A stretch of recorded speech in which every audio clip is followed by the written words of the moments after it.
Halo teman-teman, saya Tania Prasman dengan NIM Akhir 82. Pada kesempatan hari ini, saya diberi tugas untuk menjelaskan assignment problem atau masalah penugasan pada mata kuliah metode kuantitatif agribisnis.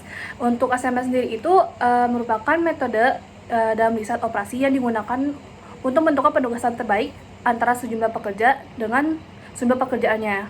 Tujuannya sendiri itu udah pasti untuk menentukan hasil yang paling optimal, seperti meminimalkan biaya, meminimalkan waktu, memaksimalkan profit yang sudah pasti jadi salah satunya. Untuk masa penugasan itu dijumpai dalam kegiatan sehari-hari, misalnya untuk menentukan karyawan yang paling tepat untuk suatu pekerjaannya, terus untuk menugaskan teknisi ke lokasi perbaikan, atau untuk menentukan sopir untuk beberapa rute pengiriman tersebut. Pada metode ini, biasanya pekerja hanya boleh mengerjakan satu pekerjaan, dan setiap pekerjaan hanya ditangani oleh satu pekerja aja. Untuk menyelesaikan masalah penugasannya sendiri itu biasanya digunakan dengan metode Hungarian atau linear programming. Untuk metode Hungarian sendiri itu merupakan metode yang paling umum karena lebih sederhana dan juga efisien dalam mencari solusi yang optimal. Untuk langkah-langkahnya sendiri itu, untuk pada metode Hungarian sendiri itu secara umum adalah yang pertama, melakukan row reduction, yaitu mengurangi setiap baris dengan nilai terkecil pada baris tersebut. Kedua, column reduction, itu mengurangi setiap kolom dengan nilai terkecil pada kolom tersebut.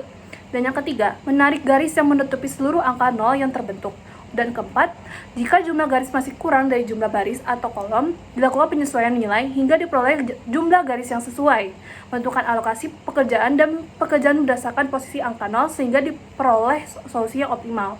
Dan yang kelima, selain itu, kondisi nyata jumlah pekerja tidak selalu sama dengan jumlah pekerjaannya.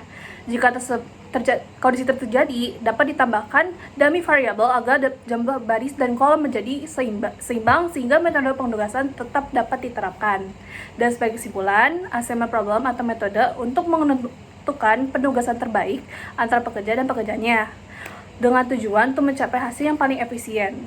Metode ini itu membantu pengambilan keputusan secara objektif hingga sumber daya yang tersedia dapat digunakan secara optimal. Ini itu aja dari saya, penjelasan singkat mengenai penugasan atau assignment pada mata kuliah MKM atau metode kuantitatif agribisnis. Kurang lebih maaf. Wassalamualaikum warahmatullahi wabarakatuh.